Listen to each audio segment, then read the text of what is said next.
Commissioner, when we consider President Trump's words about your case and the court's ruling, he called it the biggest and most consequential decision issued by the court, which he says gives tremendous additional power back to the presidency.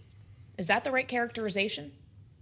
Yes, I think that's exactly the right characterization. And it's exactly why I think the ruling is so disturbing. It is a massive transfer of power from Congress to the president. And it's a transfer that transforms these agencies that Congress set up to work for and be accountable to the people into instruments of the powerful and of the executive. Well, kind of interesting to hear you agree with Donald Trump in a live conversation. Rebecca, thank you for coming back to talk to us here on Bloomberg. What's the result of this? The door keeps swinging every 4 to 8 years. It's not just the administration that changes, but the entire administrative state.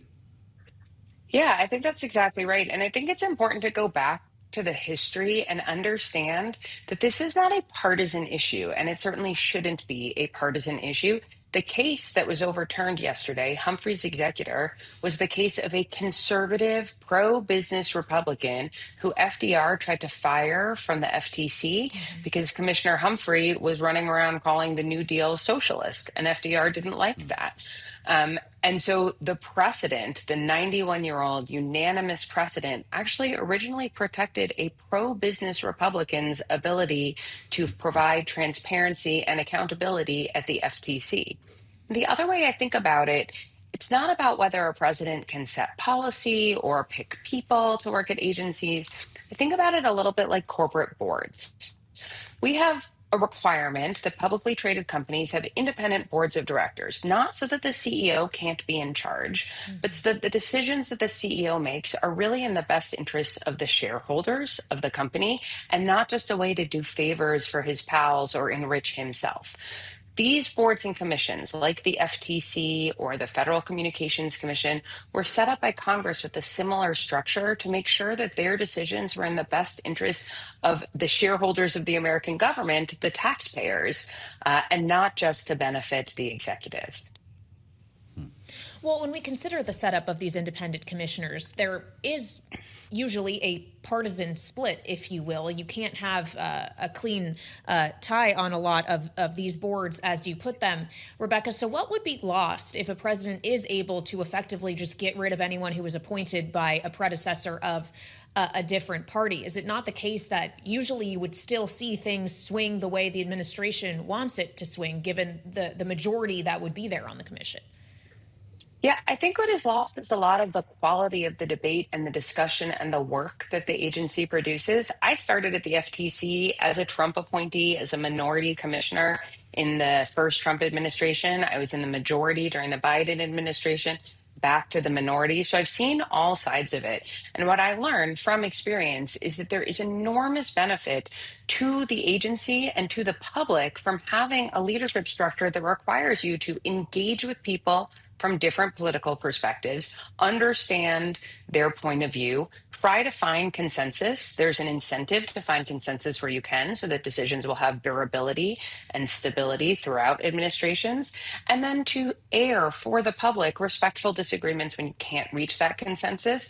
And that quality of debate and discussion and consideration is absolutely lost if we move to agencies that are just going to swing wildly one way or the other. And I think the downstream consequences are not just at the leadership level of these agencies, but if the principle that the court articulated in my case holds, it also decimates the civil service, for example, or any of the sort of career expertise that we have over centuries worked to build up in our government so that it can really do its best work on behalf of the American people.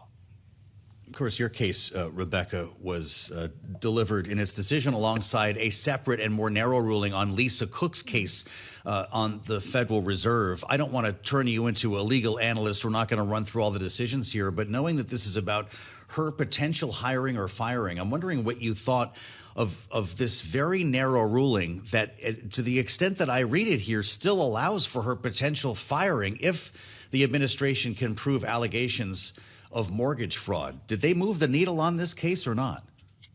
Well, I think it is actually a really important distinction. the president attempted to fire me, or successfully now fired me, for no cause at all, just at will. He tried to fire Lisa Cook for a cause. I think it is a pretty clearly pretextual cause, but that is consistent with what the statute that enabled the Federal Reserve in 1913 and the statute that enabled the FTC in 1914 allow. It allows commissioners to be removed for cause.